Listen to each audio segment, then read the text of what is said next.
Yeah! So ఇంకొకటి ఇప్పుడు ఈ వైస్ ఛాన్సలర్‌ల నియామకం ఇంకా నడుస్తూనే ఉన్నది. వైస్ ఛాన్సలర్ పీరియడ్ అయిపోయింది. సో ఫైర్ కూడా పెద్ద ఎత్తున నడుస్తున్నట్టు కనబడుతుంది మాకు తెలిసిన సోర్స్ ప్రకారంగా. సో మంత్రులు వాళ్ళ దగ్గరికి వచ్చే ఫైల్‌లు ఇవంతా తిరుగుతా ఉన్నారు. ఎట్లాంటి వాళ్ళని వీసీలుగా పెడితే బెటర్ అని మీరు అనుకుంటున్నారు? అంటే దీని మీద కొంత ముఖ్యమంత్రి గారి దగ్గర కొంత చర్చ కూడా జరిగింది. రమా మేల్కోటే గారు చాలా గట్టిగానే చెప్పారు. అసలు కొంచెం మంచి వైస్ ఛాన్సలర్ వేయండి, కొంచెం secular democratic minded vice chancellor, కొద్దిగా ఇమేజ్ ఉన్న వాళ్ళు వేయండి అని ఆమె చాలా గట్టిగా చెప్పింది. మేము కూడా వైస్ ఛాన్సలర్ వేసేవాళ్ళు కాస్త మంచి వాళ్ళు వేయండి. కానీ ఒక ట్రెడిషన్ ఎలా వచ్చిందంటే సామాజిక న్యాయం కూడా చాలా ఇంపార్టెంట్. సామాజిక న్యాయం అన్నప్పుడు ఈ కమ్యూనిటీ వైజు కొంత డిస్ట్రిబ్యూషన్ వచ్చేవలసి అన్ని. అయితే మనము ఊహించినటువంటి వైస్ ఛాన్సలర్, ఇలాంటి వైస్ ఛాన్సలర్ కావాలి, ఒక్కొక్కసారి అటువంటి వాడు దొరక్కపోవచ్చు, లేదా అప్పర్ కాస్ట్ నుంచి కూడా ఏదో కొంత అకామిడేట్ చేయాలంటే అటువంటి క్యాండిడేట్స్ లేకపోవచ్చు. అప్పుడు ఏం పరిస్థితి అయితే అంటే మన చాలా మంచి వైస్ ఛాన్సలరు, అకాడమిక్ విజన్ ఉన్నటువంటి వాడు, పర్సనల్ ఇంటిగ్రిటీ ఉన్నటువంటి వాడు, పిల్లల్ని ప్రేమించేవాడు, విశ్వవిద్యాలయం పునర్నిర్మించాలి, తర్వాత మళ్ళీ పూర్వ వైభవం తీసుకురావాలి, అంత ఐడియలిజం ఉన్నటువంటి వ్యక్తులు కూడా మా అకాడమిక్ ప్రపంచంలో చాలా తగ్గిపోయారు. ఈ వీళ్ళంతా తిరుగుతున్న వాళ్ళందరూ ఎందుకు తిరుగుతున్నారు? అసలు వైస్ ఛాన్సలర్ అంటే ఇప్పుడు వైస్ ఛాన్సలర్ పదవి తీసుకోవడం అంటే విపరీతమైన భారాన్ని నెత్తులు వేసుకోవడం. ఎవరైనా ఉస్మాన్ యూనివర్సిటీ వైస్ ఛాన్సలర్ ఎవరైనా అతను విపరీతమైనటువంటి భారంతో వైస్ ఛాన్సలర్ అవుతున్నాడు. కానీ అది నిజంగా ఆలోచిస్తున్నారు క్యాండిడేట్స్, మన వైస్ ఛాన్సలర్ అయిన తర్వాత ఇంత పెద్ద యూనివర్సిటీ, చాలా వాళ్ళు దెబ్బతిన్న యూనివర్సిటీ, ఈ యూనివర్సిటీని మళ్ళీ మనం పూర్వ వైభవాన్ని తీసుకురాగలమా అంటే వాడు వైస్ ఛాన్సలర్ ఒప్పుకోడు. అబ్బో భయం వేస్తుంది. అట కాకుండా కారు ఉంటుంది, డ్రైవర్ ఉంటాడు, పెద్ద లాడ్జ్ ఉన్నది, తర్వాత మనకు యంత్రాంగం ఉంటుంది. అది మీరు అట్లా అనుకుంటే మీరు దాని కొరకు వస్తే పిల్లల సమస్యలను పరిష్కరించడం, ప్రభుత్వంతో పోరాడాలు కూడా. మా విశ్వవిద్యాలయానికి గ్రాంట్స్ కావాలి, మా విశ్వవిద్యాలయానికి మంచి ఫ్యాకల్టీ కావాలి, మాకు ఆ ఫ్రీడమ్ కావాలి, మా లోపల మీరు జోక్యం చేసి చెప్పేటువంటి వైస్ ఛాన్సలర్ పర్సనాలిటీ ఉండాలి కదా. ముఖ్యమంత్రి పోయి సార్ మీరు దీంట్లో జోక్యం చేసుకోండి సార్, మాకు వదిలేయండి సార్ అని చెప్పగలగాలి కదా. అటు చెప్పేటువంటి క్యాండిడేట్స్ నిజంగానే వైస్ ఛాన్సలర్స్ అయితే కొంత చేయొచ్చు.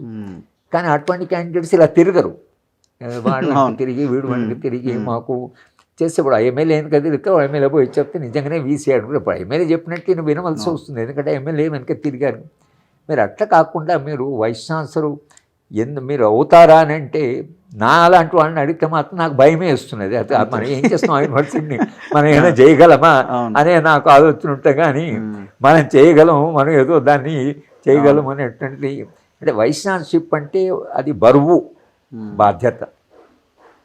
ఒక విశ్వవిద్యాలయ పునర్నిర్మాణం అనేటువంటి ఒక ఆశయాలు అటువంటి వాళ్ళు ఉన్నవాళ్ళు, ప్రభుత్వం ఏంటంటే నేను పదవిని వదులుకోవడానికి కూడా సిద్ధంగా ఉన్నాను. కానీ ప్రభుత్వము యూనివర్సిటీ గౌరవించాలి, యూనివర్సిటీ అటానమీని గౌరవించాలి. ఇప్పుడు రాహుల్ గాంధీ ఉస్మాన్ యూనివర్సిటీ వెళ్తా అన్నాడు, పిల్లలు ఆయన పిలిచారు, ఉస్మాన్ యూనివర్సిటీ రానివ్వలేదు.